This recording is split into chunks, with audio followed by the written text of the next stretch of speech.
श्री सोमनाथ ज्योतिर्लिंग कथा। गुजरात प्रांत के काठियावाड़ क्षेत्र में समुद्र के किनारे सोमनाथ नामक विश्व प्रसिद्ध मंदिर में यह ज्योतिर्लिंग स्थापित है। पहले यह क्षेत्र प्रभास क्षेत्र के नाम से जाना जाता था। यही भगवान श्री कृष्ण ने जरा नामक व्याध के बाण को निमित्त बनाकर अपनी नीला का संवरण किया था। यहाँ के ज्योतिर्लिंग की कथा का पुराणों में इस प्रकार से वर्णन है। दक्ष प्रजापति की 27 कन्याएं थीं।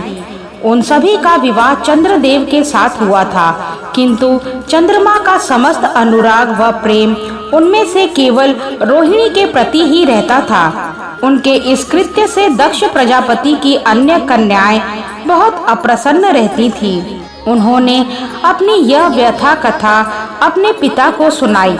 दक्ष प्रजापति ने इसके लिए चंद्रदेव को अनेक प्रकार से समझाया, किंतु रोहिणी के वशीभूत उनके हृदय पर इसका कोई प्रभाव नहीं पड़ा। अंततः दक्ष ने क्रुद्ध होकर उन्हें क्षयग्रस्त हो जाने का शाप दे दिया। इस शाप के कारण चंद्रदेव तत्काल क्षयग्रस्त हो गए। उनके क्षयग्रस्त होते ही पृथ्वी पर सुधा शीतलता वर्षण का उनका सारा कार्य रुक गया। चारों ओर त्राही त्राही मच गई। चंद्रमा भी बहुत दुखी और चिंतित थे। उनकी प्रार्थना सुनकर इंद्रादि देवता तथा वशिष्ठ आदि ऋषिगण उनके उद्धार के लिए पितामह ब्रह्मा जी के पास गए। सारी बातों को सुनकर ब्रह्मा जी ने कहा, चंद्रमा, अपने शाप विमोचन के लिए अन्य देवों के साथ पवित्र प्रभास क्षेत्र में जाकर मृत्युंजय भगवान शिव की आराधना करें। उनकी कृपा से अवश्य ही इनका शाप नष्ट हो जाएगा और ये रोग मुक्त हो जाएंगे। उनके कथानुसार चंद्रदेव ने मृत्युंजय भगवान की आराधना का सारा कार्य पूरा किया। उन्होंने घोर तपस्या करते हुए 10 करोड़ बार मृत्युंजय मंत्र का जाप किया। इससे प्रसन्न होकर मृत्युंजय भगवान शिव ने उन्हें अमरत्व का वर प्रदान किया। उन्होंने कहा, चंद्रदेव, तुम शोक न करो। मेरे वर से तुम्हारा शाप मोचन तो होगा ही, साथ ही साथ प्रजापति दक्ष के वचनों की रक्षा भी हो जाएगी। कृष्ण पक्ष में प्रतिदिन तुम्हारी एक एक कला क्षीण होती होगी, किंतु पुनः शुक्ल पक्ष में उसी क्रम से तुम्हारी एक एक कला बढ़ जाया करेगी। इस प्रकार प्रत्येक पूर्णिमा को तुम्हें पूर्ण चंद्रत्व प्राप्त होता रहेगा। चंद्रमा को मिलने वाले इस वरदान से सारे लोगों के प्राणी प्रसन्न हो उठे।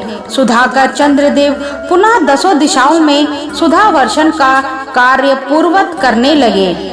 शाप मुक्त होकर चंद्रदेव ने अन्य देवताओं के साथ मिलकर मृत्युंजय भगवान से प्रार्थना की कि आप माता पार्वती जी के साथ सदा के लिए प्राणों के उद्धारार्थ यहाँ निवास करें। भगवान शिव उनकी इस प्रार्थना को स्वीकार करके ज्योतिर्लिंग के रूप में माता पार्वती के साथ तभी से यहाँ रहने लगे। पावन प्रभास क्षेत्र में स्थित इस सोमनाथ ज्योतिर्लिंग की महिमा महाभारत, श्रीमद् भागवत तथा स्कंद पुराण आदि में विस्तार में बताई गई है। चंद्रमा का एक नाम सोम भी है। उन्होंने भगवान शिव को ही अपना नाथ स्वामी मानकर यह तपस्या की थी। अतः इस ज्योतिर्लिंग को सोमनाथ कहा जाता है। इसके दर्शन, पूजन, आराधना से भक्तों के जन्म जन्मांतर के सारे पाप और दुष्कृत्य विनष्ट हो जाते हैं। वे भगवान शिव और माता पार्वती की अक्षय कृपा का पात्र बन जाते हैं। मोक्ष का मार्ग उनके लिए सहज ही सुलभ हो जाता है। उनके लौकिक परलौकिक सारे कृत्य स्वयमेव सफल हो जाते हैं। जय श्री सोमनाथ।